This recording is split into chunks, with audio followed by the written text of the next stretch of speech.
Hi, this is William and welcome to FlySpoke. And yesterday while I was fishing, I was given a couple of flies on the river that really worked wonderfully, and they're called hatches and mergers.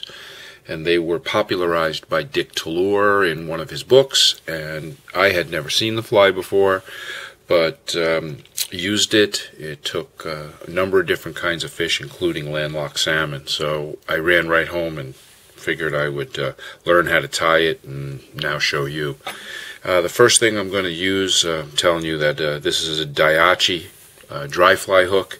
It's an 1180, size 16, and the thread is Giorgio Bonecci's 12-aught thread. It's really, really a wonderful thread. So I'm going to let it spin. It's going to get tight. And the first thing that I'm going to tie is a tail, and I'm going to use a wood duck feather to tie in a tail. And you don't need a lot of material. These flies should be kind of sparse. So I'm just going to lay a tail on and wrap towards the back of the hook.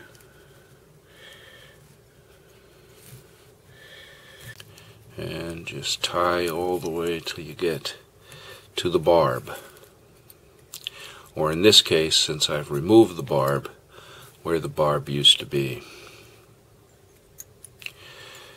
And the second item I'm going to tie in is going to be some very light gauge, very light gauge copper wire. And with just 2 wraps, I'm going to leave that up the body a ways so we keep a uniform thickness to the body. With just 2 wraps going forward, 1, 2, I've laid the copper wire. The next thing is I'm going to take it's from a peacock, hard to see, but a peacock sword. And I'm taking 2 different pieces of the peacock. One that I'm going to leave with the barbules on, and the second that I'm just taking an eraser or your fingernail and you just rub it, and remove them all to make a quill. And I'm going to take the quill, tying it in on the thin, starting with the top or the thinner side, and tightly wind up your body so that you keep your body nice and flat. And I'm going to trim these things off right about there. Okay, now I'm going to take my quill and very tightly I'm going to wind the quill. Now what you want to do is you want to plan that you'll tie up 3, 4, 5, 6 of these flies so that you do them in stages. And I will show you why in just one moment. So now I've created a quill body. Tie that off.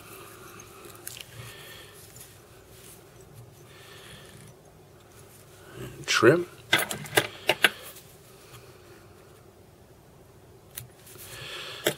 And then I'm going to wind my copper rib,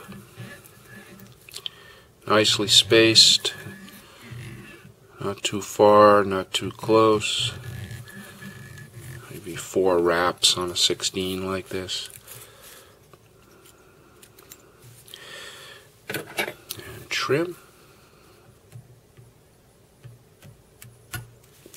Okay.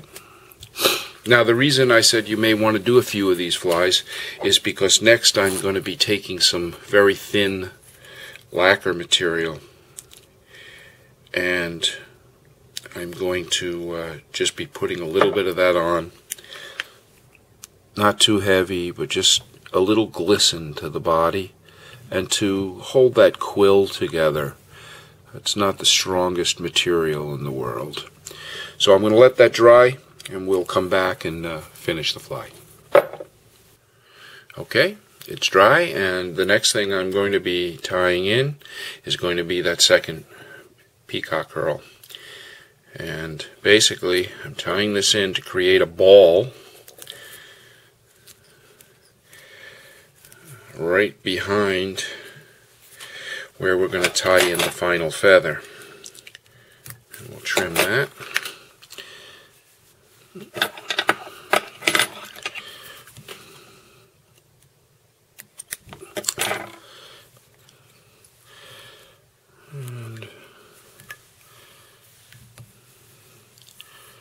And I'm going to just keep building this material up to make a ball.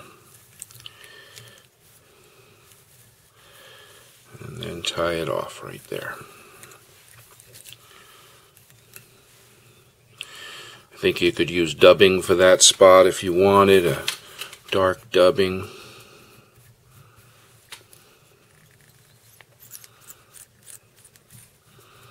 Okay. Now the very last thing is to go back to the wood duck. Now, you could spin on here a collar if you wanted of Hungarian partridge. That is what the fly does call for. I have a hard time finding enough Hungarian partridge in small enough sizes to tie the flies. So I'm going to simply take a wood duck feather. I'm going to bend it around the hook, sort of trying to encircle the hook.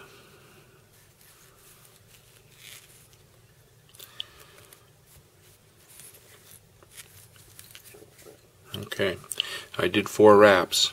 That's longer than I want it to be, but I am kind of encircled, and I'm just going to try to ever so lightly pull it to the front, which is right about there. I'm going to hold it back right in place. I'm going to unwind, and now I want to make sure I'm winding backwards,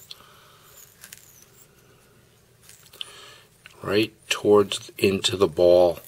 That's going to splay out the feathers. Okay, and I'll trim this away as tight as I possibly can.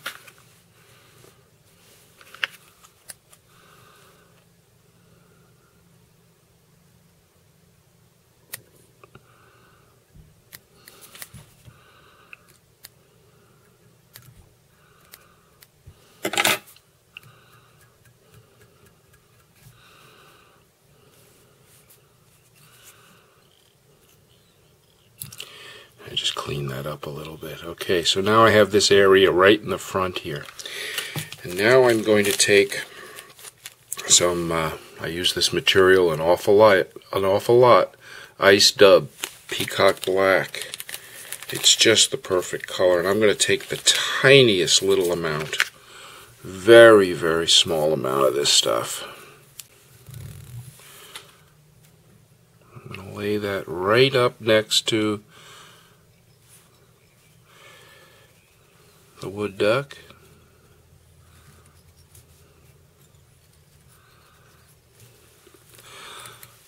Comes off looking a lot like a pheasant tail, soft hackle.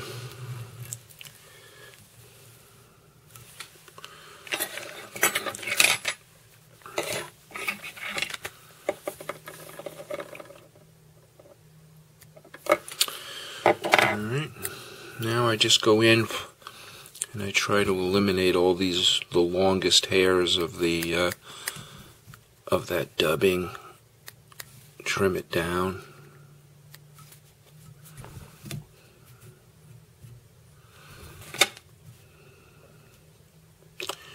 Fly is deadly. This fly, you should have many of them in your box. There it is.